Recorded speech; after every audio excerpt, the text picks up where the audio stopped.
The stone well stood like a silent sentinel in the moonlight, its 40-foot depths holding more than water.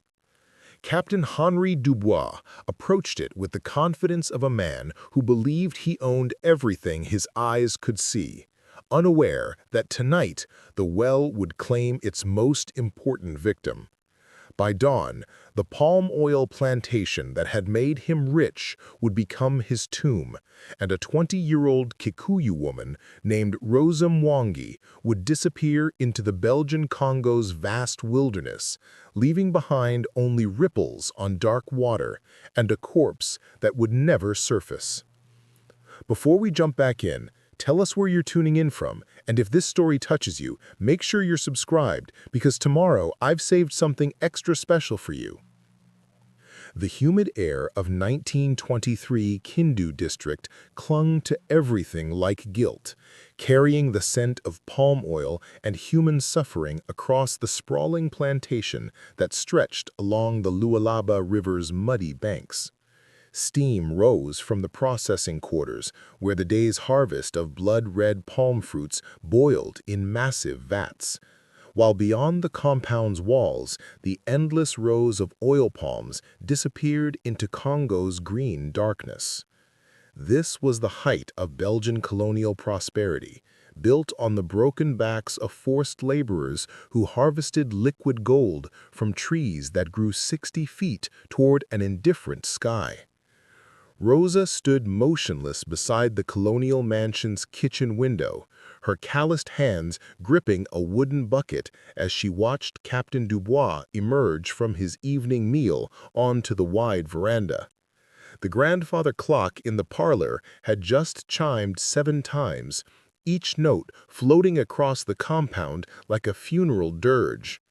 Through the glass, she could see the Dubois family finishing their dinner of roasted antelope and imported wine, their laughter drifting through the tropical night while the workers' compounds remained locked in enforced silence.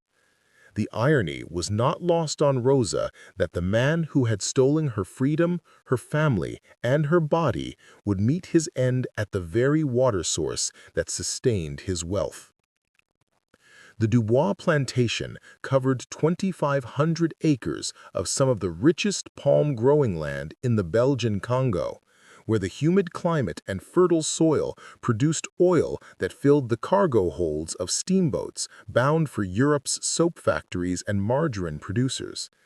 Captain Henri Dubois had arrived from Brussels 15 years earlier with nothing but colonial connections and brutal ambition, transforming virgin forest into an industrial machine that processed human lives as efficiently as palm fruits.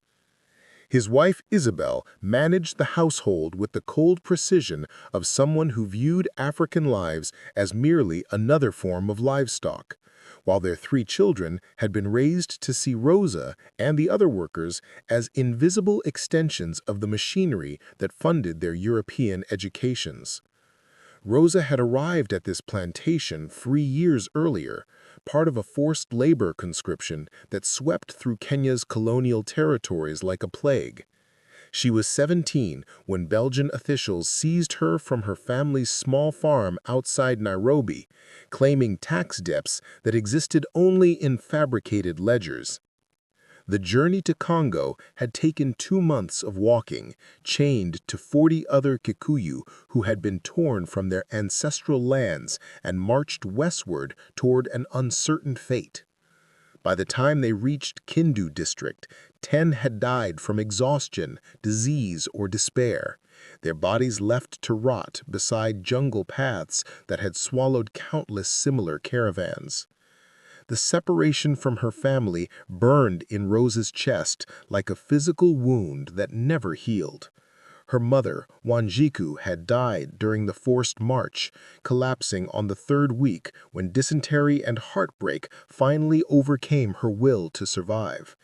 Her father, Kamau, had been sold to the copper mines of Katanga province, disappearing into industrial hell that killed most workers within 2 years. Her 12-year-old brother, Muturi, was sent to a rubber plantation in Equator, while her 16-year-old sister Nyokabi became a domestic servant for a Belgian family in Leopoldville. Rosa carried their memory like sacred objects, whispering their names in Kikuyu during the brief moments when she could find privacy in a world designed to strip away everything that made her human. The transformation from free Kikuyu farmer's daughter to plantation slave had required Rosa to develop survival skills that would have impressed the most cunning resistance fighters. She learned to speak French with just enough fluency to understand orders while appearing too simple to pose a threat. She mastered the art of invisible movement, cleaning the master's house while memorizing every detail of the family's routines, habits, and vulnerabilities. Most importantly, she discovered how to access the discarded newspapers and administrative documents that Dubois carelessly left scattered around his office, teaching herself to read French and Dutch while pretending to dust furniture that cost more than most workers would earn in a lifetime.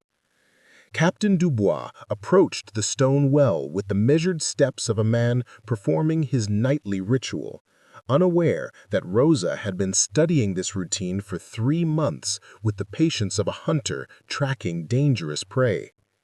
Every evening at precisely 7:15, after the family finished dinner and the servants began cleaning, Dubois would walk to the well to check the water levels and ensure that the rope ladder used for maintenance remained secure. This obsessive attention to the plantation's water source made sense, given that the well served as the compound's only reliable supply during the dry season. But tonight, his punctuality would prove fatal. The well itself was a marvel of colonial engineering, its circular stone walls rising 4 feet above ground level before plunging 40 feet into the earth, lined with carefully fitted blocks that Belgian engineers had imported from Europe at enormous expense. The water table remained constant year-round, fed by an underground spring that kept the level at approximately 30 feet, leaving 10 feet of stone walls above the waterline. A rope ladder hung from iron brackets, allowing workers to descend for maintenance, while a simple pulley system drew buckets to the surface. What made the well particularly dangerous was its narrow opening, just 4 feet in diameter, designed to minimize contamination but creating a perfect trap for anyone who fell inside. Preparing and narrating this story took us a lot of time, so if you are enjoying it, subscribe to our channel. It means a lot to us. Now back to the story. Carefully rehearsed sequence of movements.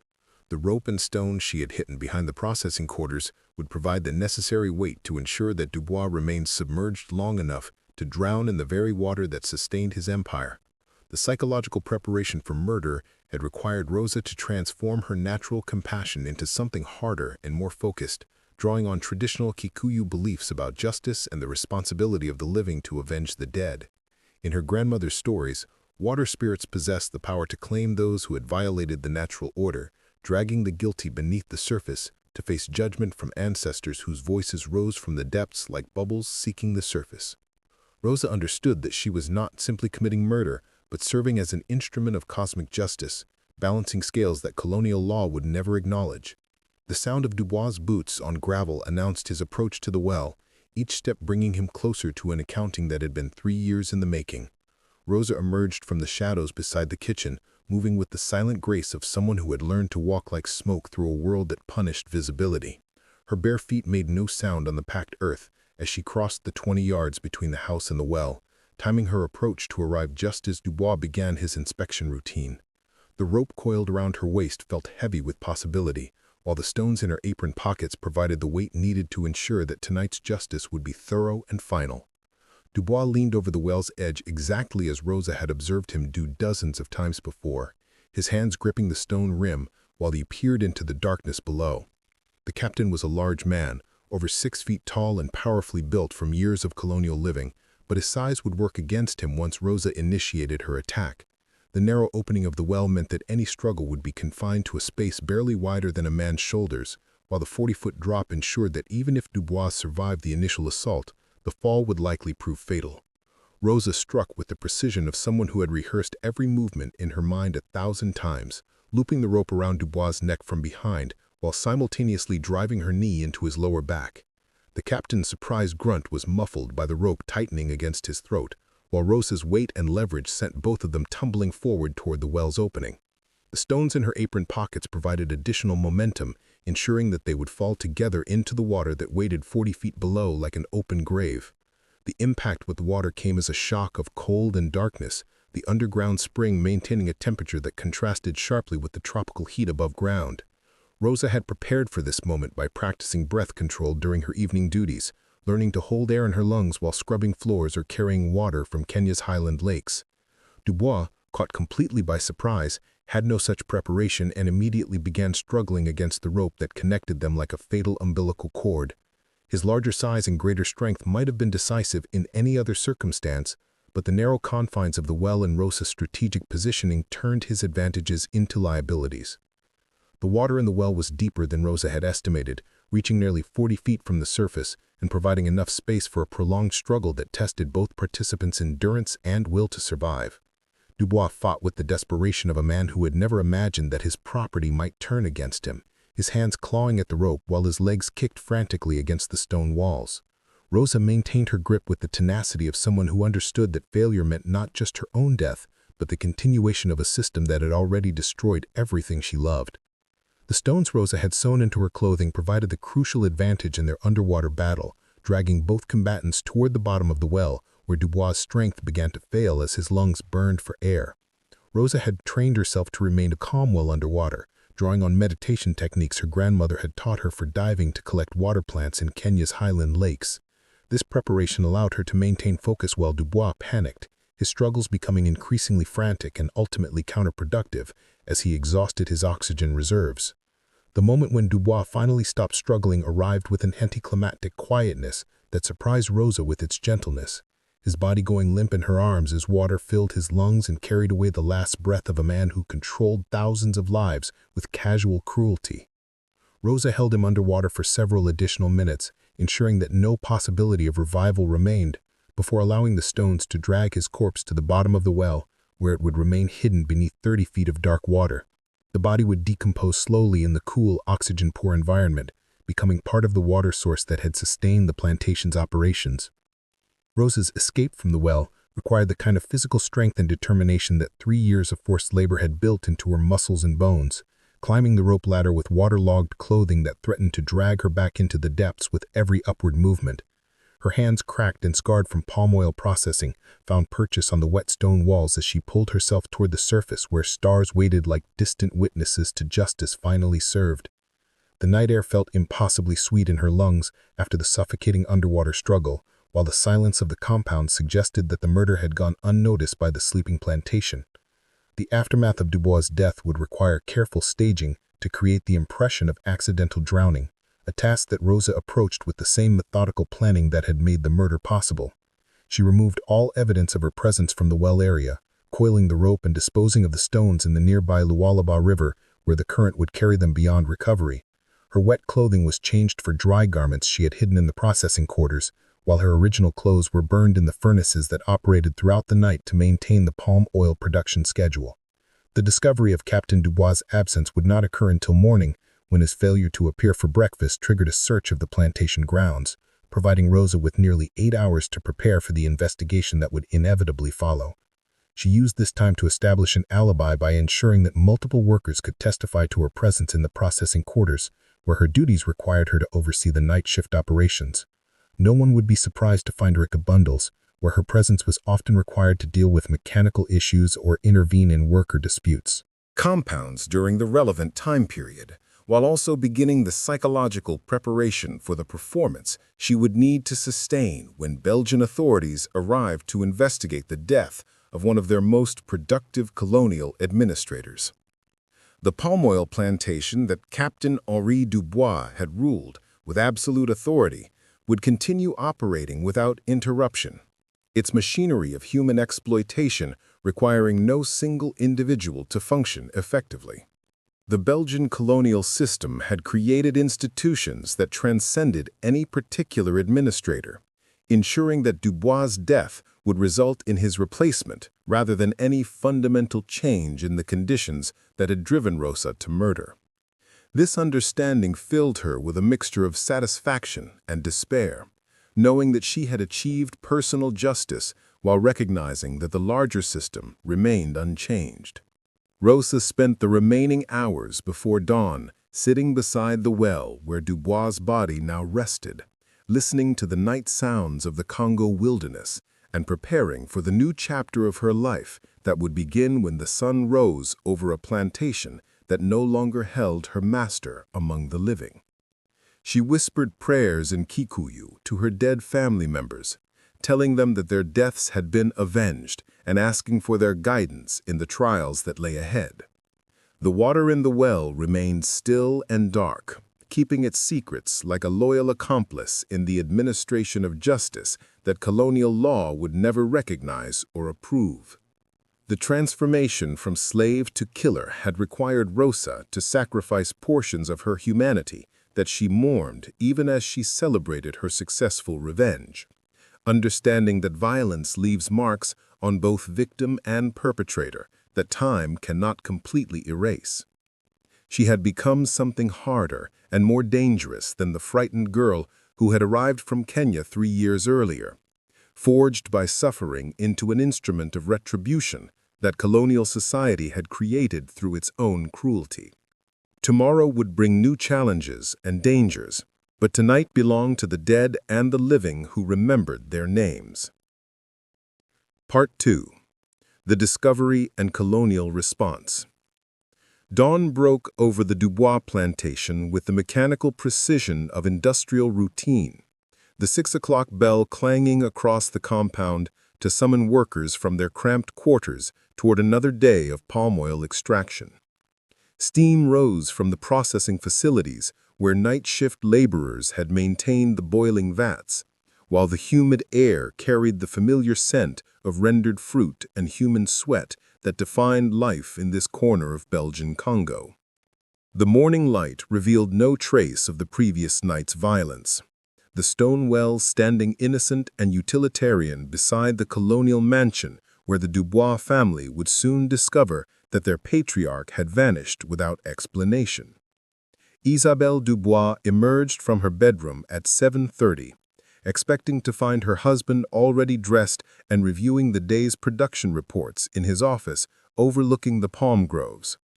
The captain's obsessive punctuality had structured the plantation's operations for 15 years, his presence at breakfast serving as the signal for supervisors to begin their rounds among the worker compounds. When his chair remained empty at the dining table, Isabelle initially attributed his absence to an early inspection of the processing facilities, where equipment failures could cost thousands of francs in lost production. She waited until 8:15 before sending their eldest son, Marcel, to locate his father and inquire about the delay. Marcel Dubois had returned from university in Brussels 6 months earlier with engineering knowledge that his father hoped to apply toward modernizing the plantation's infrastructure. But he possessed none of the captain's instinctive understanding of colonial labor management. His search of the administrative buildings revealed only empty offices and confused supervisors who had been waiting for their morning instructions, while the processing quarters showed no sign of the captain's distinctive presence. The younger Dubois checked the stables where his father sometimes inspected the mules used for transporting palm fruit, then expanded his search to include the worker compounds where such visits occasionally occurred during disciplinary actions.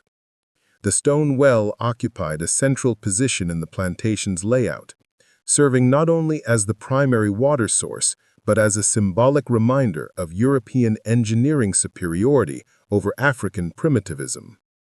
Belgian engineers had constructed it during the plantation's early years, importing skilled stonemasons from Europe to ensure that the structure would endure decades of tropical weather and constant use. The well's location behind the main house provided easy access for domestic staff while maintaining appropriate distance from the worker compounds, reinforcing the racial hierarchies that governed every aspect of colonial life. This morning, however, the well appeared exactly as it had for years, giving no indication that it had become a tomb for the man who owned everything the eye could survey. Marcel's growing alarm communicated itself to the plantation's workforce through the subtle networks of observation and interpretation that governed survival under colonial rule. Workers noticed the unusual delay in morning assignments, the absence of the captain's voice issuing commands from the veranda, and the increasingly frantic movements of the Dubois family as their search expanded beyond the immediate compound. Rosa moved through her morning duties with careful normalcy, cleaning the breakfast dishes while listening to the conversations that revealed the family's mounting concern about the captain's unexplained disappearance. The plantation's isolation complicated any immediate response to the captain's absence, with the nearest Belgian administrative center located 15 miles away in Kindu District headquarters. Communication with colonial authorities required either a hazardous journey through dense forest or reliance on the monthly steamboat that carried palm oil shipments downriver toward Leopoldville. Marcel faced the difficult decision of whether to delay production while searching for his father or maintain operations while hoping that the captain would appear with a reasonable explanation for his absence. The economic pressures of colonial agriculture demanded constant productivity, with any interruption in palm oil processing threatening the plantation's profitability and the family's standing within Belgian Congo's competitive colonial hierarchy. By mid-morning, Isabelle Dubois had organized a systematic search of the entire plantation, assigning different areas to family members while recruiting supervisors to coordinate worker participation in the effort. The search teams methodically examined every building, storage facility, and processing area where the captain might have encountered accident or injury, while also checking the perimeter roads where he occasionally walked to inspect boundary markers or investigate reports of crop damage. The tropical forest beyond the plantation's cleared areas presented obvious dangers from wildlife, disease, and the occasional bandit groups that targeted isolated colonial installations, but the captain's experience and armed status made such explanations seem unlikely. Rosa participated in the search with the same apparent concern displayed by other household staff, her performance carefully calibrated to demonstrate appropriate worry without suggesting special knowledge of the captain's fate. She joined the team examining the processing quarters, moving through the familiar machinery while inwardly calculating how long Dubois' body would remain undiscovered in the well's depths. The cool underground water would slow decomposition significantly, while the well's essential function ensured that workers would continue drawing water for weeks before anyone noticed unusual tastes or odors that might indicate contamination. This delay would provide crucial time for Rosa to implement the next phase of her escape plan. The discovery of Captain Dubois' hat floating in the Lualaba River during the afternoon search created the first concrete evidence of potential tragedy, though the circumstances remained mysterious and troubling. The hat had washed up against a fallen log approximately 2 miles downstream from the plantation, its condition suggesting recent submersion rather than prolonged exposure to river conditions. Marcel retrieved the waterlogged item with growing dread, recognizing the distinctive Belgian military insignia that his father had worn proudly since his arrival in Congo 15 years earlier. The discovery shifted the search focus toward the river, where swift currents and numerous hazards created countless opportunities for accidental death. The river search required coordination with neighboring plantations and trading posts, expanding the investigation beyond the Dubois compound while creating additional complications for Rosa's carefully maintained innocence. Workers from multiple plantations joined the effort, dragging nets through the muddy water, while others searched the riverbanks for additional evidence of the captain's fate. The Lualaba's brown current carried debris from hundreds of miles upstream, making the recovery of any body extremely unlikely, even under the best circumstances. This natural obstacle would serve Rosa's purposes perfectly, providing a plausible explanation for the captain's disappearance, while eliminating any possibility of discovering evidence that might contradict the accidental drowning narrative. Evening brought the first official response to the captain's disappearance, with the arrival of Inspector Jules Bertrand from Kindu District headquarters, his investigation representing the Belgian colonial government's concern about protecting valuable agricultural assets. Bertrand had spent 8 years investigating crimes and accidents throughout the region, developing expertise in the peculiar challenges of colonial law enforcement, where European lives held vastly greater legal significance than African welfare. His preliminary examination of the plantation revealed a profitable operation, with no obvious signs of worker unrest or external threats that might explain the captain's vanishing, though he noted the delayed reporting that had allowed crucial evidence to deteriorate. The inspector's questioning of the Dubois family established a timeline for the captain's disappearance that placed his last confirmed sighting at approximately 7 o'clock the previous evening, when household staff observed him finishing dinner and retiring to his office for the routine paperwork that concluded each day. Isabel reported that her husband had seemed normal during their evening meal, discussing plans for expanding the palm groves and expressing satisfaction with recent production figures that exceeded projections for the quarter. The family's testimony created no obvious motives for suicide or voluntary disappearance, while the captain's devotion to plantation management made abandonment of his responsibilities seem psychologically impossible. Inspector Bertrand's examination of the plantation's security arrangements revealed the typical vulnerabilities of isolated colonial installations, where small numbers of Europeans maintained control over large populations of potentially hostile African workers through carefully managed combinations of incentives and intimidation. The absence of perimeter guards or systematic surveillance created numerous opportunities for external attacks, while the plantation's valuable palm oil stocks presented obvious targets for criminal organizations operating throughout the region. However, the lack of missing inventory or signs of forced entry suggested that robbery had not motivated any potential attack on the captain. The worker compounds presented Inspector Bertrand with the complex challenge of investigating African testimony within a colonial legal system that automatically presumed European superiority and African unreliability. Standard interrogation techniques relied heavily on physical intimidation and collective punishment to extract information, methods that often produced false confessions rather than accurate accounts of observed events. The inspector's previous experience had taught him that worker communities typically maintained carefully coordinated silence regarding any incidents that might threaten their survival, making traditional investigation methods largely ineffective in plantation environments. Rosa's first formal interrogation occurred during the inspector's systematic questioning of household staff. Her responses, carefully prepared through months of observing how colonial authorities evaluated African testimony. She presented herself as a simple cleaning woman whose limited understanding of plantation operations restricted her knowledge to immediate domestic duties, speaking French with deliberate grammatical errors that reinforced stereotypes about African intellectual capacity.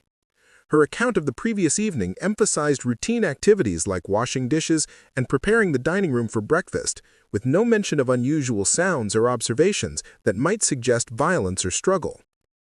The inspector's questioning technique relied on repetitive inquiries designed to detect inconsistencies in witness statements, but Rosa's preparation allowed her to maintain her fabricated timeline while appearing genuinely confused by the sophisticated questioning methods.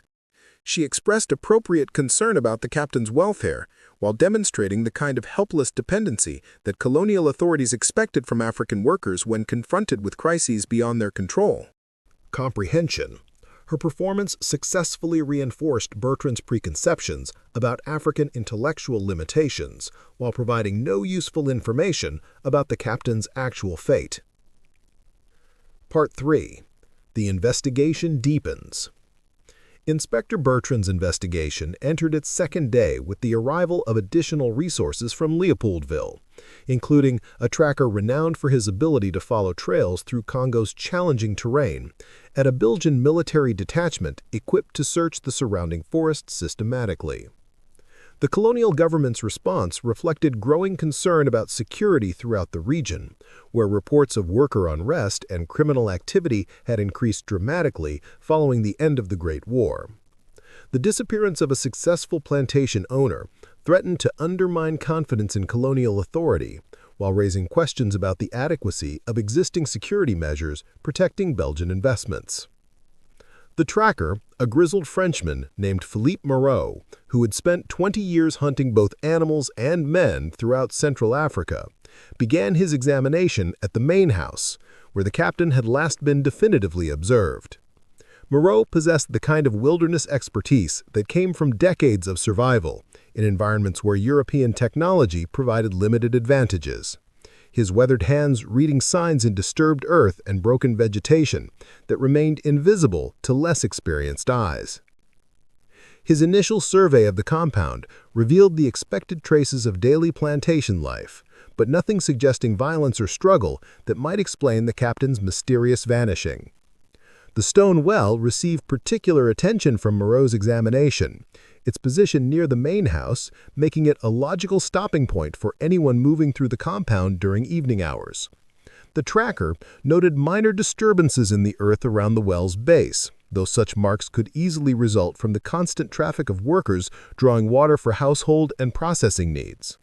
More significantly, he discovered several fiber fragments caught on the rough stones near the well's rim, though their origin remained unclear given the variety of clothing materials used throughout the plantation. These physical traces provided the investigation's first potential clues, though their significance would require careful analysis to determine any connection to the captain's fate. Rosa observed the tracker's methodical examination from her position cleaning the veranda, her apparent focus on domestic duties concealing intense interest in Moreau's techniques and discoveries. She had anticipated that professional trackers might join the investigation, but witnessing the man's expertise firsthand revealed capabilities she had not fully considered during her planning phases.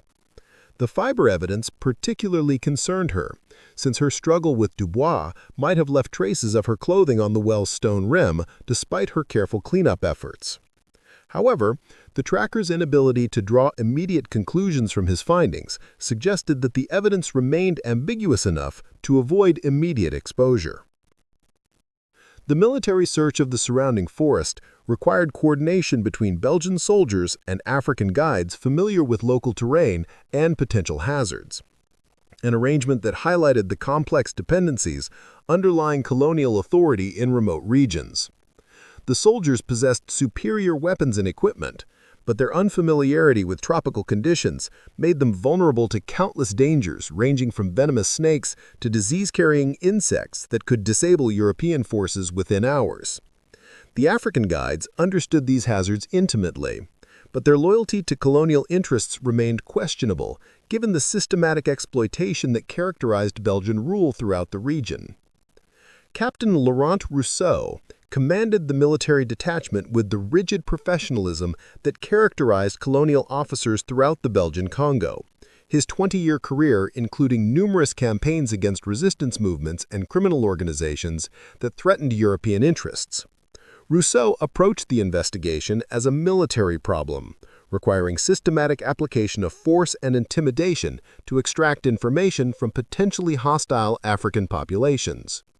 His methods reflected standard colonial practice that viewed African testimony as inherently unreliable unless obtained through coercion, an assumption that often produced the very resistance that justified additional repressive measures.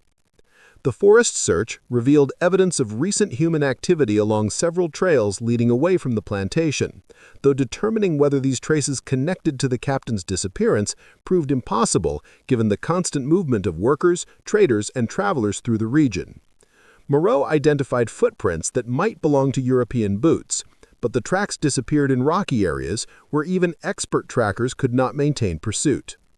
The discovery of abandoned campsites suggested the presence of bandit groups operating in the vicinity, though such evidence remained circumstantial without additional proof connecting criminal activity to the captain's fate.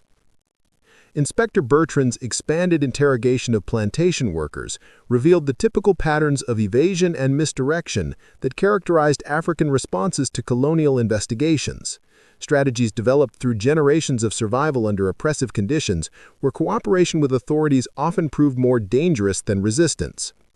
Workers provided vague accounts of normal evening activities while claiming ignorance of any unusual events or suspicious behavior that might explain the captain's disappearance. Their testimony demonstrated the carefully rehearsed coordination that enabled African communities to maintain secrets despite intensive questioning by experienced interrogators. The household staff received particular scrutiny from Inspector Bertrand's investigation, their proximity to the captain creating greater opportunities for observation or participation in any violence that might have occurred. Rosa submitted to multiple questioning sessions while maintaining her persona of simple domesticity, her responses carefully calibrated to provide minimal information while appearing genuinely cooperative with the investigation. She described her evening duties in exhaustive detail, emphasizing routine activities that created alibis for the critical time period when the captain's murder had occurred. Amara Keita, the head house servant who had served as Rosa's mentor during her initial months at the plantation, provided testimony that subtly supported Rosa's account while appearing to focus entirely on household management issues. Amara had survived 15 years of plantation life through careful observation of European psychology, masterful manipulation of colonial expectations about African behavior.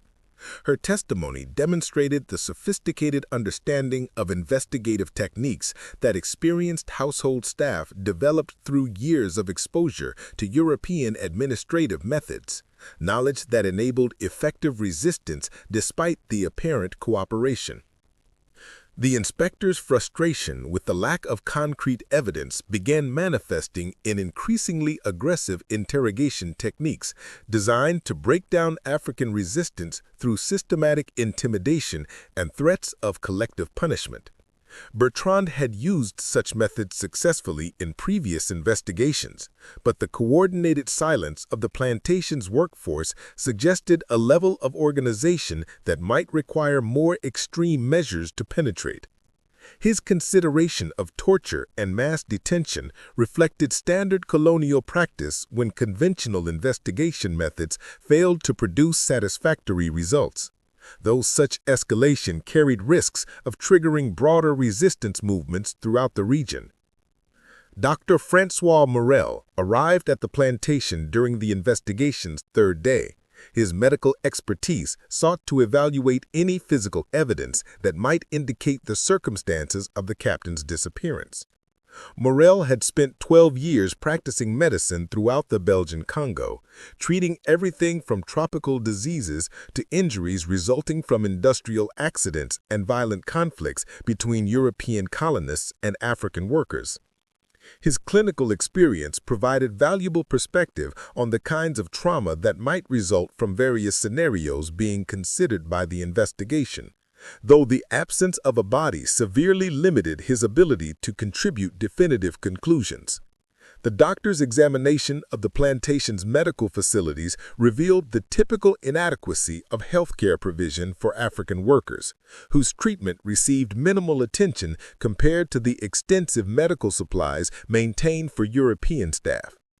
This disparity reflected colonial priorities that valued African lives only insofar as they contributed to plantation productivity, with worker health problems addressed through the cheapest possible interventions that maintained basic functionality without significant investment.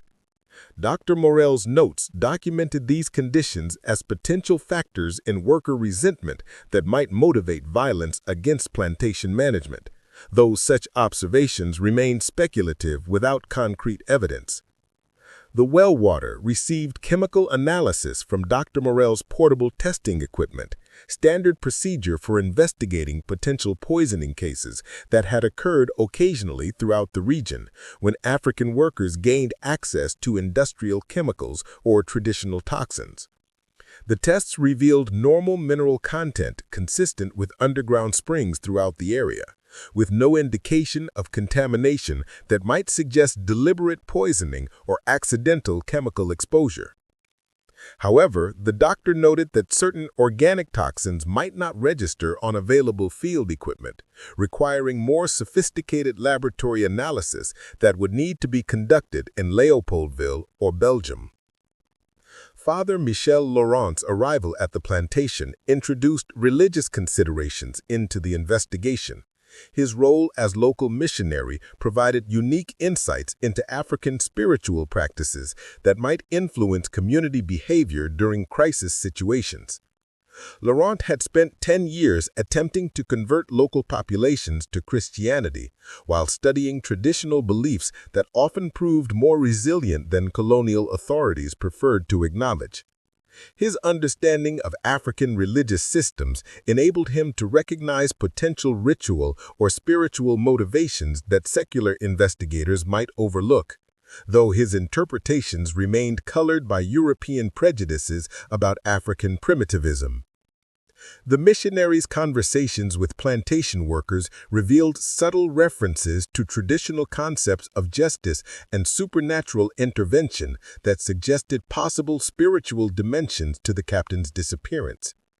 African workers spoke carefully about ancestors who might punish those who violated natural law, while others mentioned water spirits capable of claiming lives when proper rituals were neglected or traditional boundaries were transgressed. These beliefs provided alternative explanations for the captain's fate that did not require human agency, though Father Laurent remained skeptical about accepting supernatural interpretations for what appeared to be a criminal investigation. Rosa's interactions with Father Laurent required particularly careful management, since the missionary's partial understanding of African languages and customs created risks of inadvertent revelation that more conventional investigators might miss. She presented herself as a recent convert to Christianity, whose incomplete understanding of European religious concepts masked any sophisticated knowledge that might arouse suspicion. Her questions about forgiveness and divine justice appeared to reflect genuine spiritual confusion rather than calculated attempts to justify violent resistance against colonial authority, though the missionary's responses revealed his own uncertainty about applying Christian teachings to colonial situations. Part 4. The Network Revealed. The investigation's fourth day brought unexpected developments when Inspector Bertrand discovered evidence of systematic communication between workers at the Dubois plantation and employees at neighboring agricultural operations throughout Kindu District. Hidden messages written in various African languages had been intercepted during routine searches of worker quarters, their contents suggesting coordination of information and resources that extended far beyond individual plantation boundaries. This discovery transformed Inspector Bertrand's understanding of the case from an isolated incident to a potential conspiracy involving dozens of workers across multiple colonial installations, raising alarm about the security of European interests throughout the region. Disappearance. Rosa's position within this communication network had developed gradually during her 3 years at the plantation, her literacy in multiple languages making her valuable for translating and encoding messages between workers who spoke different African dialects. Her ability to read French and Dutch had provided crucial intelligence about colonial administrative plans, while her domestic duties granted access to correspondence and documents that revealed security vulnerabilities and operational schedules throughout the district. This information had been shared systematically with other plantations, creating a collective knowledge base that enabled coordinated resistance activities across wide geographical areas. Bakary Diong emerged as a crucial figure in the communication network when Inspector Bertrand's interrogation revealed his role in maintaining contact with resistance groups operating throughout the Lualaba River Valley. The 25-year-old field worker had survived 2 escape attempts and numerous punishment sessions, while developing connections that stretched from Kindu District to the copper mines of Katanga Province, where his brother had died under conditions that exemplified colonial brutality. Bakary's testimony, extracted through increasingly violent interrogation methods, provided Bertrand with the first concrete evidence that Captain Dubois' disappearance might be connected to organized resistance rather than random criminal activity. The revelation of Rosa's literacy created immediate alarm among colonial investigators who had assumed that African workers possessed only the minimal education necessary for basic labor functions. Inspector Bertrand's discovery that she could read administrative documents and understand complex European concepts challenged core assumptions about racial intelligence while suggesting capabilities that posed significant security threats to colonial operations. Rosa's careful concealment of these abilities during previous questioning sessions indicated sophisticated understanding of European psychology and investigative techniques that transformed her from peripheral witness to primary suspect in the captain's disappearance. Dr. Morell's expanded examination of the plantation's water supply systems revealed engineering details that only someone with technical knowledge could have exploited for criminal purposes, knowledge that supposedly remained beyond African intellectual capacity according to colonial educational policies.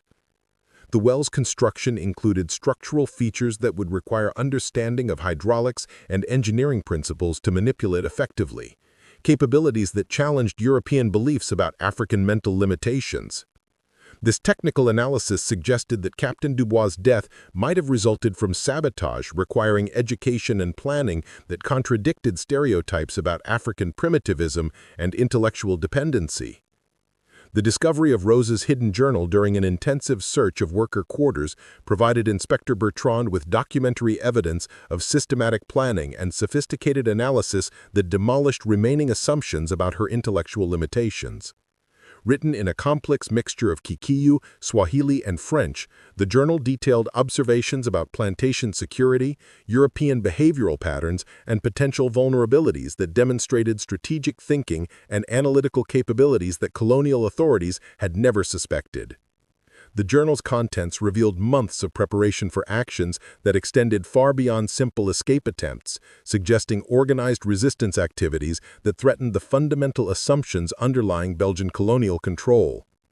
Inspector Bertrand's analysis of the journal entries revealed Rosa's detailed study of Captain Dubois' personal habits, security routines, and psychological vulnerabilities that provided crucial insights into potential methods for accomplishing his murder.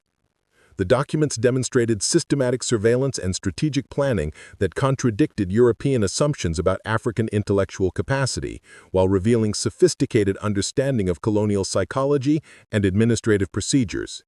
Most significantly, the journal contained references to other colonial officials and plantation owners who had been targeted for similar treatment, suggesting that Dubois' death was part of a broader campaign of resistance rather than an isolated incident of personal revenge.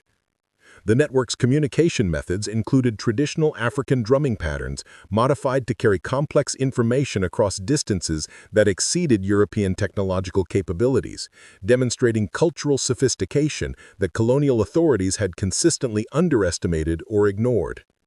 Father Laurent's theological expertise provided additional perspective on the spiritual and cultural foundations supporting the resistance network. His understanding of traditional African religious practices revealing how ancient beliefs had been adapted to justify and coordinate opposition to colonial authority. Traditional concepts of ancestral justice and community obligation had been integrated with practical resistance strategies, creating ideological frameworks that sustained dangerous activities despite severe punishment risks. The missionaries' reports to Inspector Bertrand documented sophisticated theological reasoning that challenged European assumptions about African spiritual primitivism while revealing intellectual traditions that supported organized political action. The expansion of the investigation to neighboring plantations revealed similar communication networks and resistance activities that had been operating throughout Kindu District without detection by colonial authorities, suggesting systematic failures in European intelligence gathering and security assessment. Worker communities at multiple locations had coordinated information sharing and mutual support that enabled survival and resistance under conditions designed to prevent any form of collective action.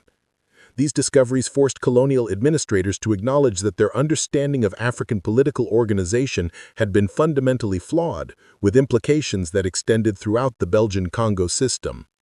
Captain Rousseau's military analysis of the resistance network revealed strategic capabilities that contradicted fundamentalist assumptions about African political and military sophistication, forcing revision of security procedures throughout the region. The network had demonstrated ability to coordinate activities across multiple plantations while maintaining operational security that had prevented detection for extended periods, capabilities that suggested intellectual and organizational resources that colonial authorities had consistently underestimated. Military intelligence reports documented communication methods, coordination techniques, and strategic planning that challenged core beliefs about racial hierarchy, while revealing security vulnerabilities that threatened European control throughout Central Africa. Rosa's interrogation under increasingly severe pressure revealed additional details about the resistance network's structure and objectives, though her testimony remained carefully controlled to protect other participants while acknowledging enough truth to maintain credibility with investigators.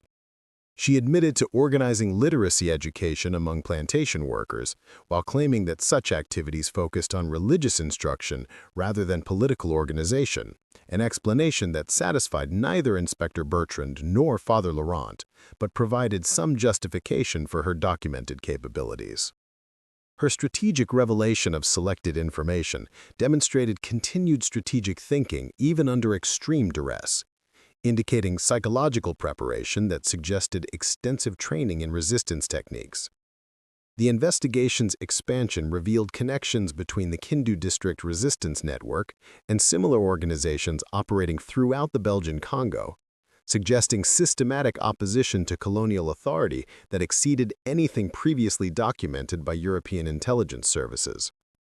Communication links stretched from the Lualaba River Valley to the Atlantic coast, enabling coordination of activities across geographical distances that challenged European understanding of African organizational capabilities. These discoveries forced fundamental reconsideration of colonial security policies, while revealing the extent to which European assumptions about African political limitations had created dangerous intelligence gaps throughout the region. Part 5. The Moral Labyrinth.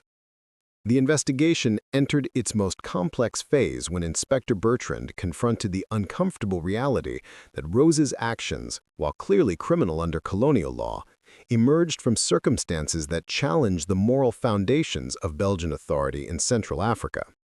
The systematic documentation of abuse, exploitation, and family separation that had motivated her resistance created ethical dilemmas that extended far beyond simple questions of legal guilt or innocence. Bertrand found himself examining evidence of colonial practices that violated basic human dignity while prosecuting an African woman whose violent response represented logical consequences of the system he was sworn to protect and enforce.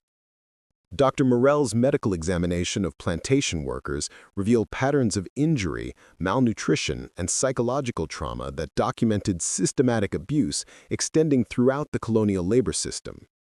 Evidence that provided context for understanding Rosa's violent actions while raising disturbing questions about European moral authority. Workers displayed scars from floggings, burns from industrial accidents caused by inadequate safety measures, and malnutrition resulting from food rations insufficient to sustain heavy manual labor. These physical indicators of abuse created a documentary record of colonial brutality that challenged comfortable European narratives about civilizing missions and beneficial development of African resources. The testimony of workers regarding family separations, forced relocations, and systematic sexual abuse revealed institutional practices that had destroyed African social structures while creating psychological trauma that extended across generations. Rosa's account of witnessing her mother's death during forced transport, her father's sale to deadly compromise, and her siblings' dispersal to different colonial installations documented specific examples of policies that had shattered countless African families throughout the region. These revelations forced Inspector Bertrand to acknowledge that Rosa's violent resistance emerged from experiences that would have driven any person toward desperate action, regardless of race or cultural background. Father Laurent's theological struggle with the moral implications of Rosa's case reflected broader contradictions within European Christian justifications for colonial authority, his missionary work having exposed him to African suffering that challenged comfortable religious narratives about divine support for European expansion. The priest's attempts to apply Christian teachings about forgiveness and justice to Rosa's situation revealed fundamental tensions between religious ethics and colonial practice that had troubled his conscience throughout his decade in Central Africa. His private correspondence with religious superiors documented growing doubts about the compatibility of Christian values with the systematic exploitation that characterized Belgian colonial administration. The discovery that Captain Dubois had personally overseen the purchase and transportation of Rosa's family from Kenya revealed his direct responsibility for the specific traumas that had motivated her violent response, transforming the case from abstract criminal investigation to examination of personal accountability for systematic abuse. Documents found in the captain's office detailed his negotiations with Kenyan colonial officials to acquire specific workers, including calculations about family separations that would prevent coordinated resistance while maximizing individual productivity. These records demonstrated that Dubois had knowingly participated in practices that destroyed African families while understanding the psychological consequences of such policies. Inspector Bertrand's examination of colonial labor laws revealed systematic violations of even the minimal protections that Belgian authorities claimed to provide for African workers. Evidence that the plantation system operated through consistent disregard for legal requirements that might have limited abuse. Regulations regarding working hours, food provision, medical care, and punishment procedures had been routinely ignored throughout Kindu District, while colonial administrators had deliberately avoided enforcement that might have reduced plantation profitability. This legal analysis revealed that Rosa's victimization resulted from institutional failures that extended throughout the colonial administrative system rather than individual criminal behavior by specific plantation owners. The psychological evaluation of Rosa that Dr. Morel conducted during the investigation revealed that Rosa exhibited classic symptoms of post-traumatic stress disorder, chart incapable of forming stable attachments or understanding moral consequences independently from certain circumstances. Dr. Morel's expert testimony contended that Rosa's violent response to colonial authority represented predictable reactions to trauma that had destroyed her understanding of right and wrong, and contended that injuries sustained by her during her youth had also affected her ability to control impulses and behavior. This psychological analysis introduced a new dimension to the case, challenging legal notions of criminal responsibility while presenting further evidence of the deep psychological impact colonial practices had on African individuals and communities. Intellectual capabilities and emotional sophistication that challenged fundamental assumptions about African mental capacity while demonstrating remarkable resilience in surviving extreme trauma. Her ability to maintain coherent strategic thinking despite years of abuse, systematic planning despite limited resources, and complex moral reasoning despite systematic dehumanization suggested psychological strength that contradicted European beliefs about African intellectual limitations. These observations forced recognition that Rosa possessed the same human capabilities and moral agency that Europeans claimed as justification for their colonial authority. Rosa's own testimony about her motivations revealed sophisticated understanding of justice concepts that transcended simple revenge while encompassing broader moral principles about human dignity and community responsibility. She spoke eloquently about her obligation to honor her deceased family members while protecting other workers from continuing abuse, framing her violent actions within ethical frameworks that demonstrated complex moral reasoning. Her articulation of these principles in multiple languages revealed intellectual sophistication that challenged colonial assumptions while providing moral justification for resistance that European ethics could not easily dismiss. The broader implications of Rosa's case extended throughout the Belgian Congo system as colonial administrators grappled with evidence that African resistance possessed moral legitimacy that undermined fundamental justifications for European authority. If systematic abuse created ethical justification for violent resistance, then colonial stability depended upon maintaining exploitation that violated basic human rights while preventing African access to education and organizational resources that might enable effective opposition. This contradiction revealed fundamental tensions within colonial ideology that could not be resolved without either acknowledging African equality or accepting permanent reliance on systematic violence to maintain European control. Inspector Bertrand's personal struggle with the moral dimensions of Rosa's case reflected broader contradictions that troubled many colonial officials who witnessed daily consequences of policies they were required to enforce. His career had been built upon assumptions about European moral superiority and African primitive dependency that Rosa's capabilities and circumstances had systematically demolished. The inspector found himself investigating criminal behavior that emerged from systematic victimization while representing legal authority that had enabled and encouraged the original abuse. This ethical dilemma created psychological conflicts that extended far beyond professional duty toward fundamental questions about justice and human dignity. The response of other plantation workers to Rosa's actions revealed complex community attitudes that balanced admiration for her courage with concern about collective punishment that might result from individual resistance. Many workers expressed understanding of her motivations while questioning whether violent action served community interests when colonial authorities possessed overwhelming capacity for retribution against African populations. These discussions demonstrated sophisticated political analysis that weighed moral principles against practical consequences, revealing intellectual capabilities that contradicted European assumptions while highlighting ethical complexities that extended throughout colonial society. Dr. Morell's analysis of the medical and psychological factors that had sustained Rosa through years of trauma revealed human resilience that challenged European understanding of African emotional capacity, while documenting specific abuse that had shaped her development. Her ability to maintain hope for family reunion despite systematic separation, strategic thinking despite constant surveillance, and moral principles despite systematic dehumanization suggested psychological resources that contradicted colonial assumptions about African mental limitations. These observations provided scientific evidence for African intellectual equality that challenged fundamental justifications for colonial authority, while revealing systematic abuse that had motivated justified resistance.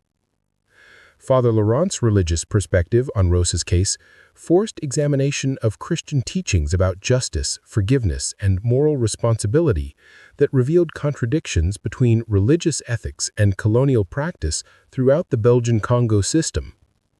The priest's attempt to apply biblical principles about protecting the innocent and seeking justice for the oppressed created theological arguments that supported Rosa's resistance while challenging European claims about divine support for colonial authority. His theological analysis revealed religious justifications for African resistance that undermined comfortable European narratives about Christian civilization, while exposing moral contradictions that extended throughout colonial ideology. The broader colonial response to Rosa's case revealed institutional priorities that valued European economic interests above African human rights, while attempting to maintain moral legitimacy through systematic denial of abuse that had motivated justified resistance. Colonial administrators focused primarily on preventing similar incidents through increased security measures, rather than addressing underlying conditions that had created legitimate grievances against European authority. This response demonstrated that colonial stability depended upon maintaining systematic abuse while preventing African access to education and organizational resources that might enable effective opposition. This contradiction revealed fundamental tensions within colonial ideology that could not be resolved without either acknowledging African equality or accepting permanent reliance on systematic violence to maintain European control. Part 6. The execution unraveled. The sixth day of investigation brought a breakthrough when Inspector Bertrand's systematic analysis of Rosa's journal entries revealed detailed technical knowledge of the stone well's construction that could only have been acquired through careful study of Belgian engineering documents. Her writings contained precise measurements of the well's dimensions, calculations regarding water depth and displacement, and engineering observations about structural vulnerabilities that demonstrated access to confidential colonial construction records. This discovery forced Bertrand to acknowledge that Rosa's crime had required sophisticated planning and technical expertise that challenged every assumption about African intellectual capacity, while revealing security breaches that threatened colonial installations throughout the region.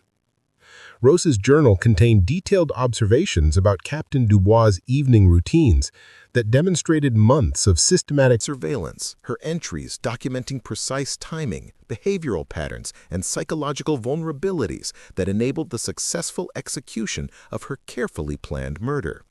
She had recorded the captain's habit of checking the well at exactly 7:15 each evening, his tendency to lean far over the rim to examine water quality, and his practice of remaining alone during these inspections while the household staff cleaned the dining areas.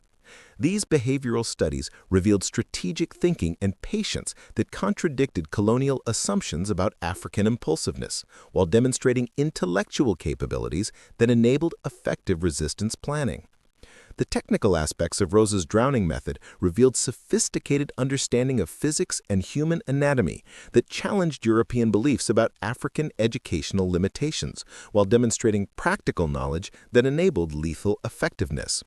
Her journal calculations included estimates of the force required to overcome Dubois' superior size and strength, the timing necessary to prevent his escape from the well's confines, and the weight distribution needed to ensure that both participants would sink beneath the water's surface.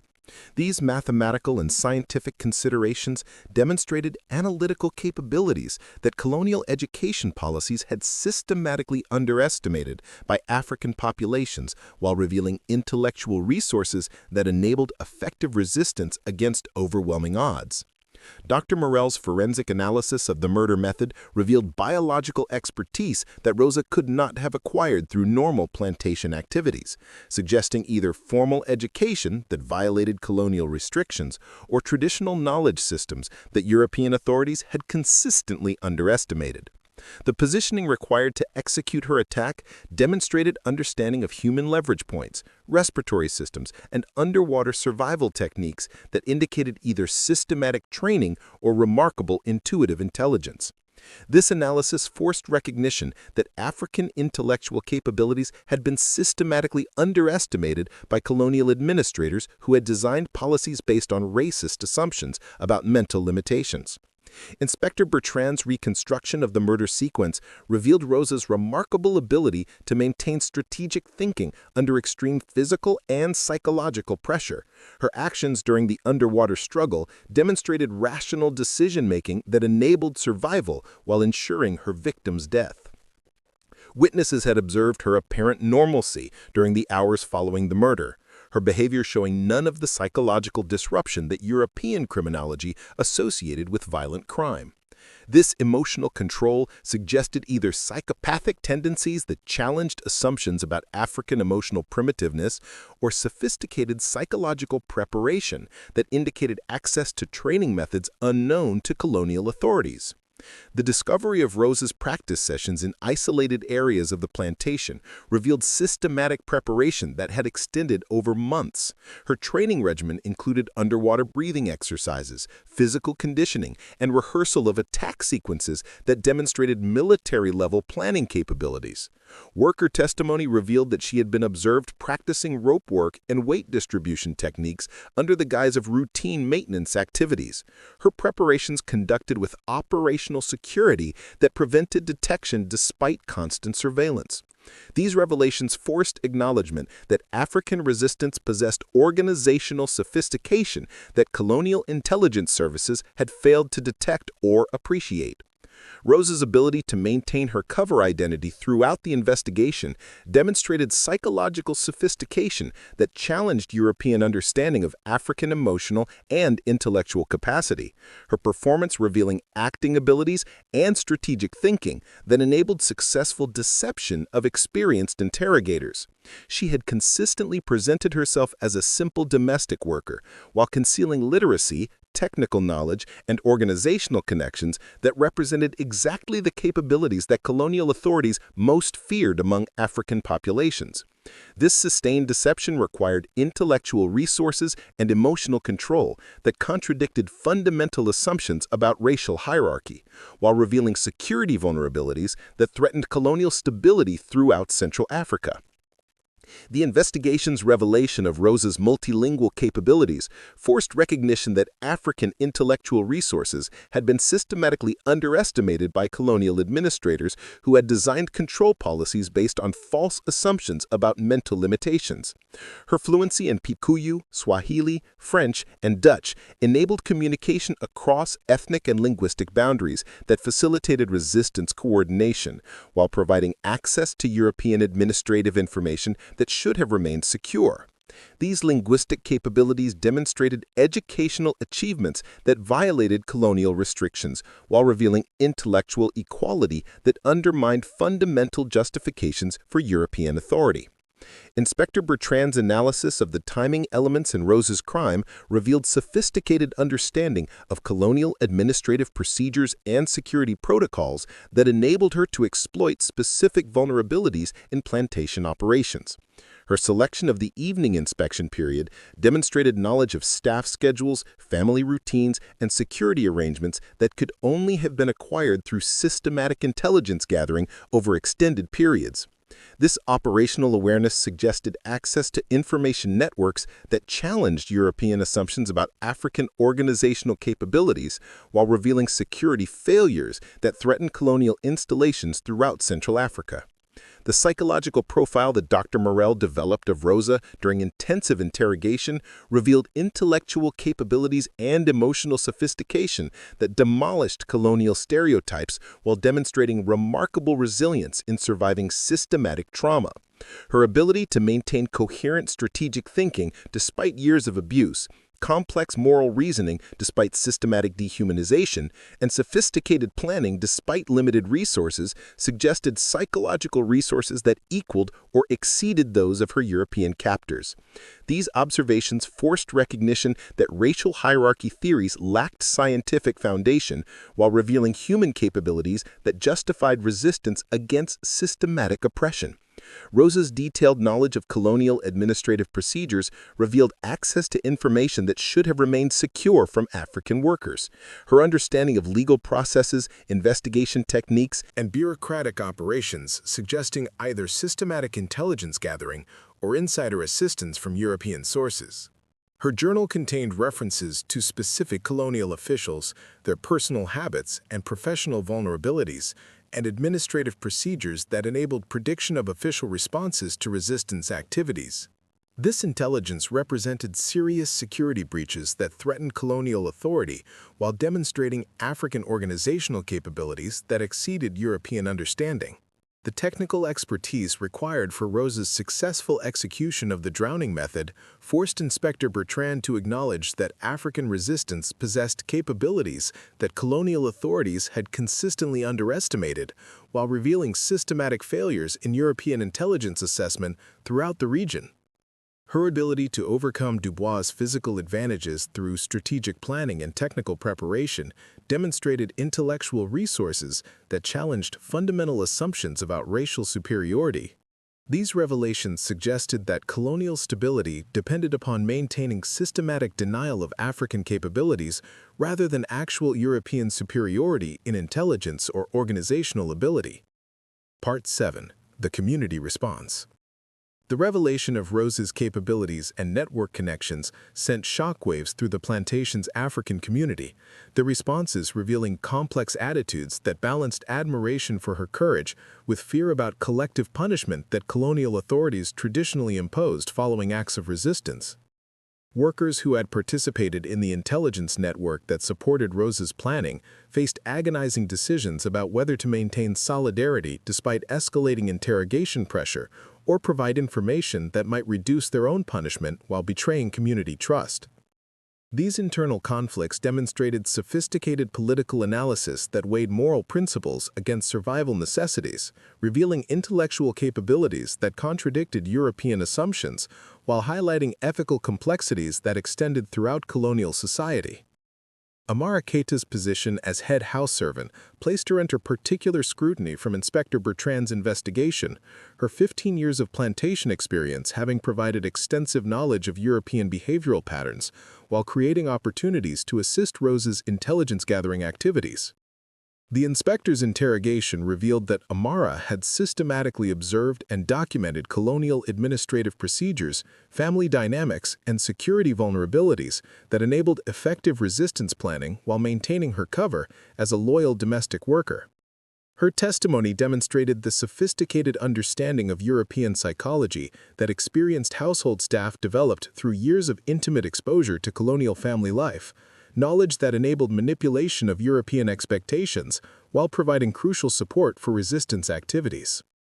The worker compounds buzzed with carefully concealed discussions about Rosa's actions and their implications for the entire plantation community, conversations conducted in traditional languages and cultural frameworks that provided security from European surveillance while enabling complex political analysis.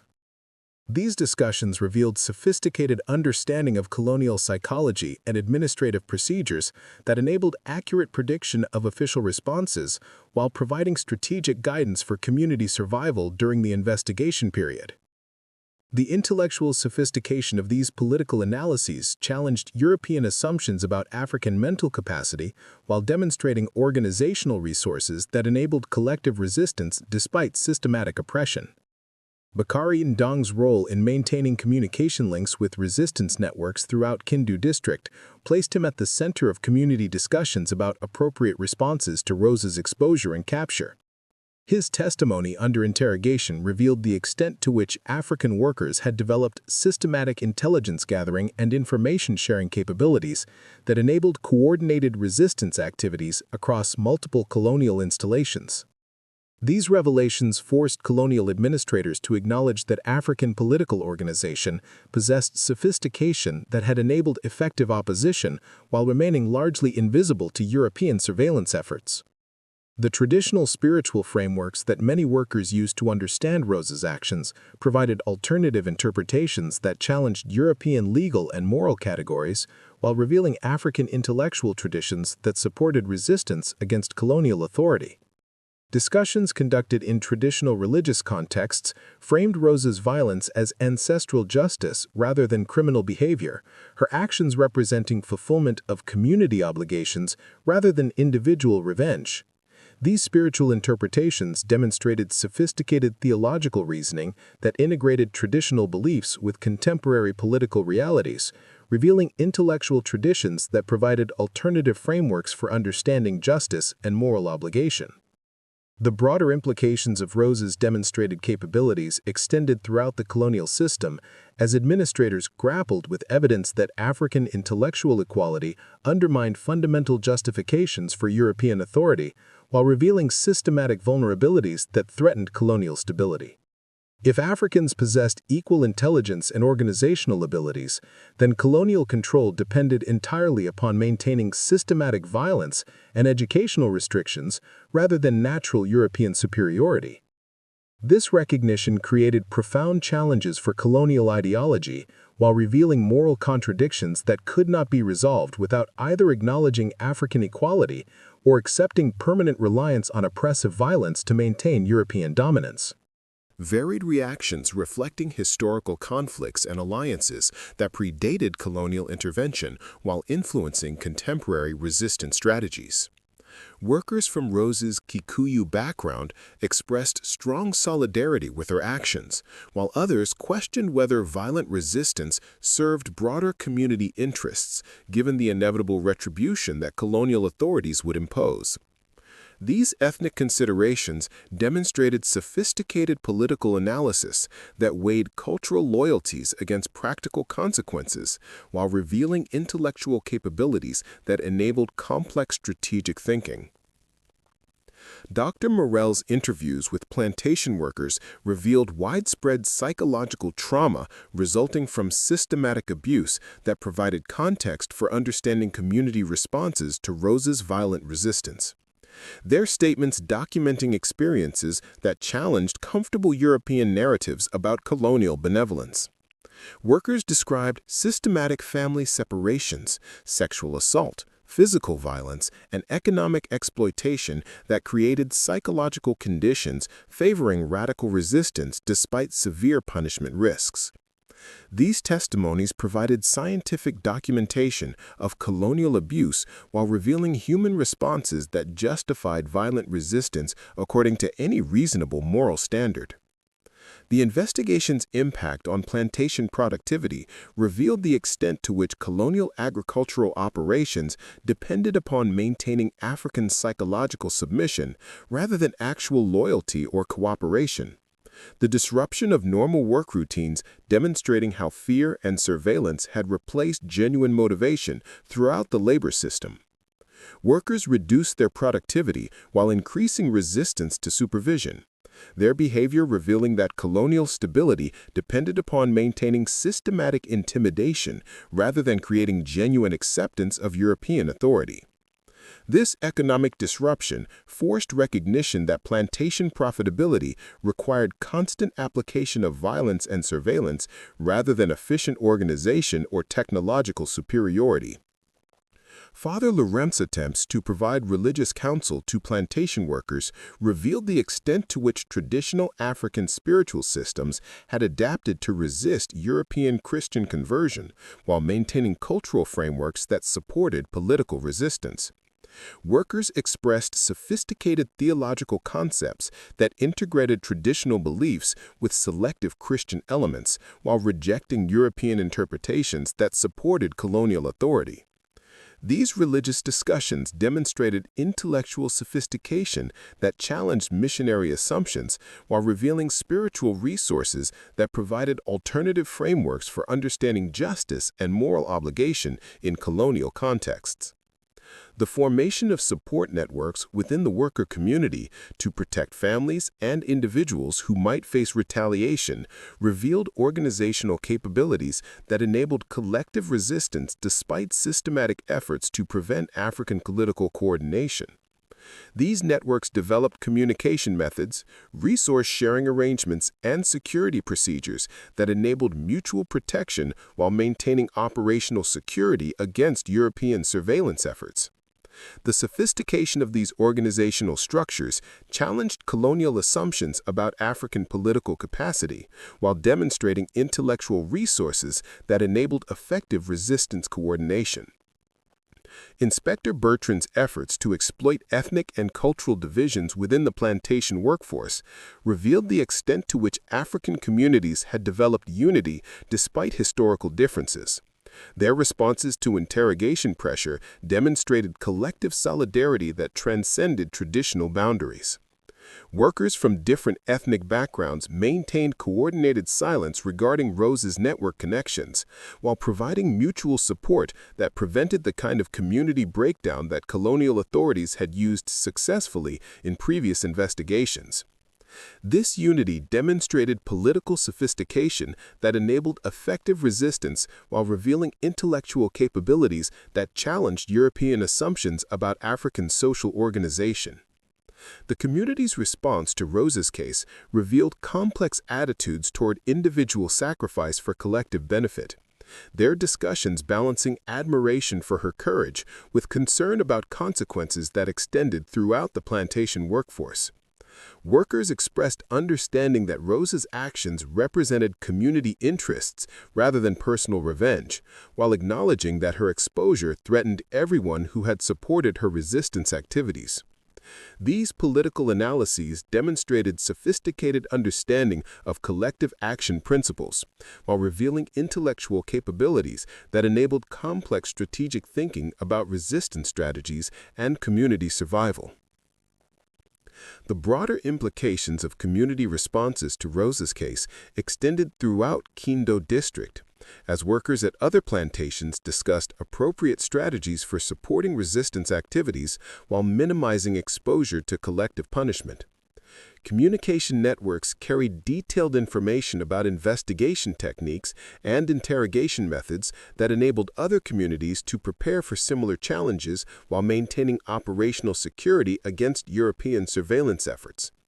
These intelligence-sharing activities demonstrated organizational sophistication that enabled coordinated resistance across wide geographical areas while revealing intellectual capabilities that challenged fundamental assumptions about African political capacity.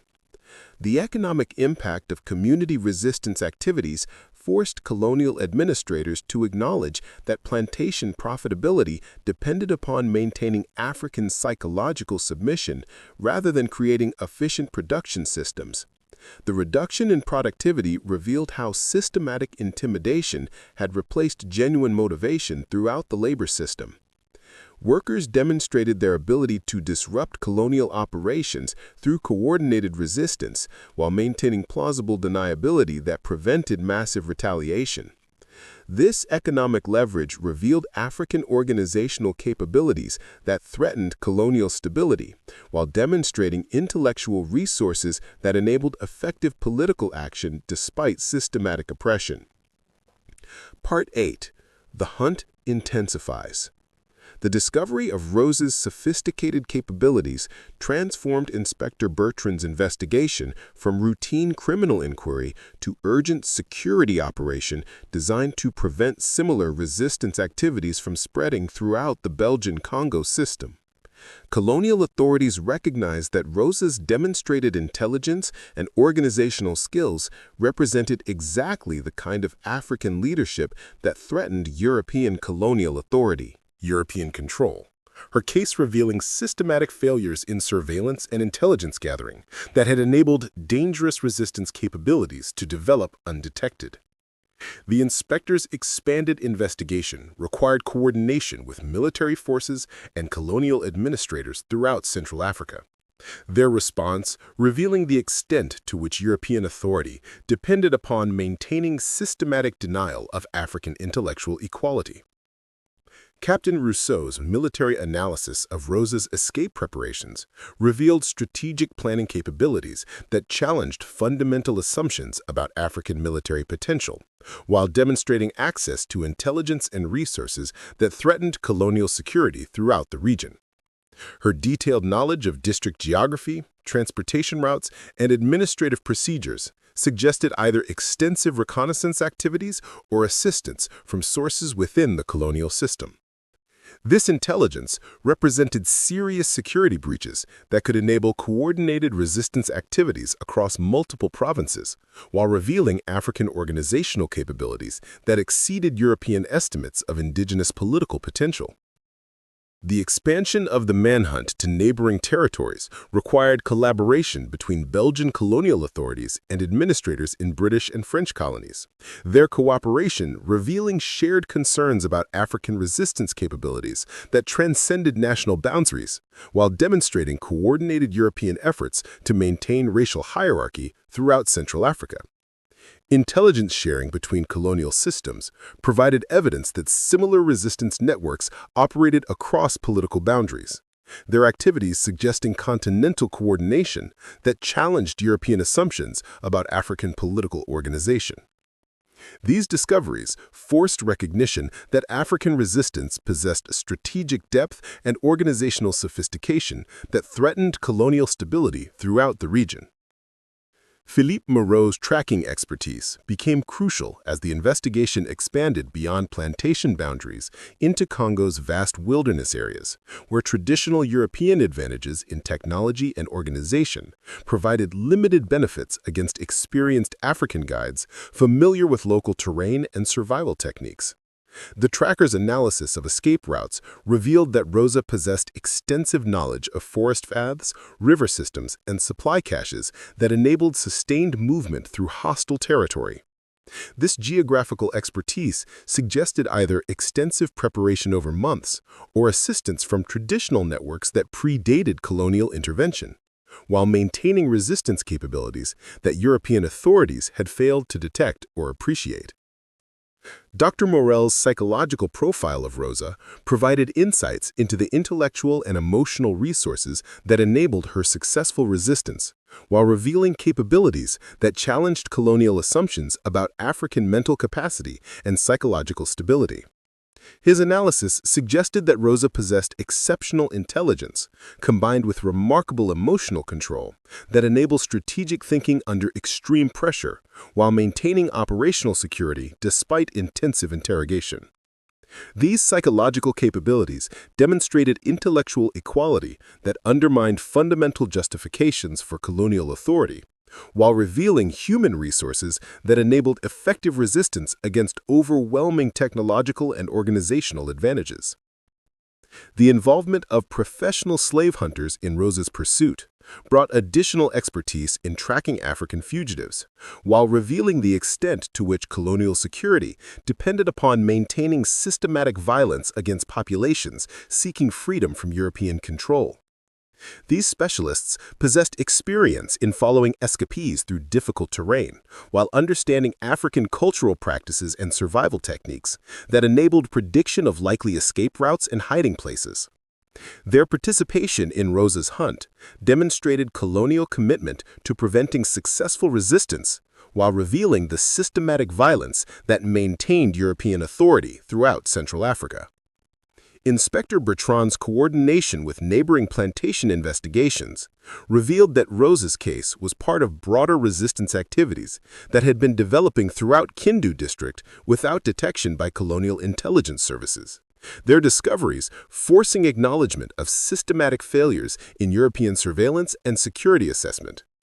Multiple plantations reported similar intelligence-gathering activities and organizational developments that suggested coordinated preparation for large-scale resistance operations. These revelations transformed Rosa's individual case into evidence of continental resistance movements that threatened colonial stability, while revealing African political capabilities that exceeded European understanding. The use of African auxiliary forces in Rosa's pursuit created complex loyalties and potential security vulnerabilities as colonial authorities recruited indigenous personnel whose ultimate allegiances remained questionable despite apparent cooperation with European objectives. These auxiliary troops possessed superior knowledge of local terrain and cultural practices, while maintaining connections to African communities that might provide support for resistance activities. Their participation in the manhunt revealed colonial dependence upon African cooperation for maintaining security, while creating opportunities for intelligence gathering and sabotage that threatened operational effectiveness. Father Laurent's theological analysis of Rosa's case provided insights into African spiritual and cultural frameworks that supported resistance activities, while revealing intellectual traditions that challenged European assumptions about religious and moral primitiveness. His understanding of traditional beliefs about justice and community obligation suggested that Rosa's actions enjoyed spiritual legitimacy that sustained resistance despite severe punishment risks. These religious considerations demonstrated sophisticated theological reasoning that provided alternative frameworks for understanding moral obligation, while revealing African intellectual traditions that supported political resistance against colonial authority. The coordination of Rosa's hunt with broader colonial security operations revealed systematic European concerns about African intellectual and organizational capabilities that challenged fundamental assumptions about racial hierarchy, while demonstrating coordinated efforts to maintain political control through systematic violence and surveillance. Intelligence sharing between colonial administrations provided evidence that resistance activities throughout Central Africa that suggested continental coordination of opposition to European authority. These discoveries forced recognition that colonial stability depended upon maintaining systematic oppression rather than natural European superiority in intelligence or organizational ability. The economic costs of Rosa's manhunt forced colonial administrators to acknowledge that maintaining European authority required enormous expenditures in surveillance and security operations that reduced the profitability of colonial agricultural operations while revealing systematic vulnerabilities in the plantation system. The deployment of military forces, professional trackers, and administrative personnel represented significant financial investments that demonstrated the extent to which colonial stability depended upon constant application of violence and surveillance rather than efficient organization or technological advantages. These costs revealed economic contradictions that challenged the sustainability of colonial exploitation, while demonstrating African capabilities that threatened European interests. The international implications of Rosa's case extended throughout European colonial systems, as administrators shared intelligence about African resistance capabilities while coordinating efforts to prevent similar activities from developing in their respective territories. The demonstration that African workers possessed sophisticated intelligence gathering and organizational abilities challenged fundamental assumptions about racial hierarchy that justified colonial authority throughout Africa and other regions where European powers maintained political control. These revelations forced recognition that colonial stability depended upon maintaining systematic denial of indigenous intellectual equality rather than actual European superiority in capabilities or moral authority. The technological resources deployed in Rosa's pursuit revealed the extent to which colonial security operations required sophisticated European equipment and expertise, while demonstrating systematic advantages that enabled effective tracking and surveillance despite African knowledge of local terrain and cultural practices. Telegraph communications coordinated activities across wide geographical areas, while steamboat transportation provided rapid deployment of personnel and equipment that overcame natural obstacles. These technological capabilities demonstrated European advantages that enabled effective pursuit while revealing colonial dependence upon maintaining technological superiority rather than genuine political legitimacy or popular support. The psychological impact of Rosa's successful resistance and subsequent escape on other plantation workers throughout the region revealed the extent to which individual acts of defiance could inspire broader resistance movements while demonstrating African intellectual capabilities that enabled effective political organization despite systematic oppression. Reports from multiple colonial installations documented increased insubordination and resistance activities that suggested coordinated responses to Rosa's example.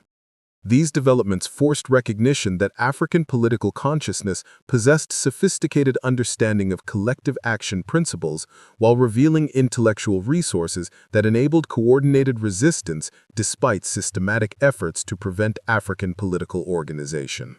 Exceeded European estimates of African strategic potential. These evasion techniques suggested either remarkable individual skills or access to training and support that indicated broader resistance organization throughout the region. Dr. Morell's analysis of Rosa's psychological preparation for extended survival under extreme conditions revealed emotional and intellectual resources that enabled effective functioning despite systematic trauma and ongoing pursuit. Her capabilities demonstrating remarkable resilience that challenged colonial assumptions about African mental stability.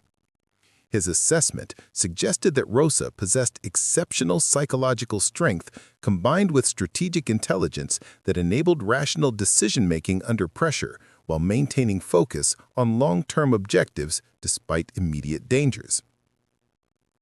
These psychological capabilities demonstrated intellectual equality that undermined fundamental justifications for colonial authority, while revealing human resources that enabled effective resistance against overwhelming odds. The discovery of false identity documents and travel permits among Rosa's escape supplies revealed access to sophisticated forgery capabilities that suggested either individual expertise or assistance from networks possessing technical skills and bureaucratic knowledge that challenged European assumptions about African organizational capacity. These documents demonstrated understanding of colonial administrative procedures combined with practical abilities that enabled creation of convincing false credentials. The quality of forgery work suggested access to professional expertise while revealing security vulnerabilities that threatened colonial control throughout Central Africa. Inspector Bertrand's investigation of potential assistance networks revealed extensive communication and support systems among African communities that enabled coordinated resistance activities while maintaining operational security against European surveillance efforts. Evidence of systematic information sharing, resource coordination, and mutual protection suggested organizational sophistication that challenged colonial assumptions about indigenous political capacity. These networks demonstrated intellectual capabilities that enabled effective resistance coordination while revealing vulnerabilities in European intelligence gathering and security assessment throughout the region. The economic impact of Rosa's successful escape forced colonial administrators to acknowledge that maintaining security against determined African resistance required enormous expenditures that reduced plantation profitability while revealing systematic vulnerabilities in the colonial labor system. The costs of intensive manhunts, increased security measures, and administrative coordination represented significant financial burdens that demonstrated the extent to which European authority depended upon constant application of violence and surveillance rather than efficient organization or genuine political legitimacy. These economic considerations revealed contradictions that challenged the sustainability of colonial exploitation while demonstrating African capabilities that threatened European interests. Father Laurent's theological interpretation of Rosa's escape suggested that African spiritual traditions provided frameworks for understanding justice and resistance that challenged European religious justifications for colonial authority while revealing intellectual traditions that supported political action against systematic oppression. Traditional beliefs about ancestral protection and divine justice offered alternative explanations for Rosa's success that demonstrated sophisticated theological reasoning while providing spiritual legitimacy for resistance activities. These religious considerations revealed African intellectual traditions that provided moral frameworks supporting political resistance while challenging European claims about civilizing missions and religious superiority.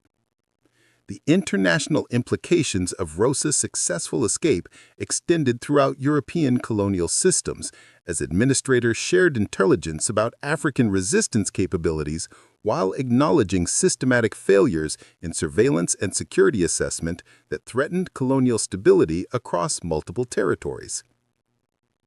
The demonstration that African individuals possessed sophisticated planning abilities and organizational resources challenged fundamental assumptions about racial hierarchy while revealing capabilities that enabled effective resistance despite overwhelming technological and administrative advantages. These revelations forced recognition that colonial authority depended upon maintaining systematic denial of indigenous intellectual equality rather than actual European superiority in strategic or organizational abilities. The broader impact of Rosa's case on African communities throughout Kindu District and beyond revealed the extent to which individual acts of successful resistance could inspire broader political consciousness while demonstrating intellectual capabilities that enabled coordinated opposition to colonial authority. Development that suggested systematic responses to Rosa's example. These developments forced recognition that African political awareness possessed sophisticated understanding of collective action principles, while revealing intellectual resources that enabled effective resistance coordination despite systematic efforts to prevent indigenous political organization. The ongoing search efforts revealed colonial commitment to preventing successful African resistance, while demonstrating the systematic violence that maintained European authority throughout Central Africa. The continued pursuit representing institutional priorities that valued preventing resistance example more than economic efficiency or administrative effectiveness. The allocation of extensive resources to Rosa's capture demonstrated colonial understanding that successful African resistance threatened fundamental assumptions about racial hierarchy, while revealing systematic vulnerabilities that could inspire broader opposition movements. These priorities revealed that colonial stability depended upon maintaining systematic oppression rather than creating genuine political legitimacy or popular acceptance of European authority. The mystery surrounding Rosa's ultimate fate created legendary status that inspired continued resistance activities, while demonstrating the power of successful opposition to challenge colonial psychological control over African populations, her story providing evidence that systematic oppression could be overcome through intelligence, planning, and courage. Whether Rosa achieved permanent freedom or eventually succumbed to pursuit remained unknown, but her successful initial escape demonstrated African capabilities that contradicted colonial assumptions while providing inspiration for continued resistance throughout the region. This legendary status revealed the importance of successful resistance examples in maintaining political consciousness while demonstrating intellectual traditions that supported continued opposition to systematic oppression despite overwhelming odds. Up next, you've got 2 more standout stories right on your screen. If this one hit the mark, you won't want to pass these up. Just click and check them out.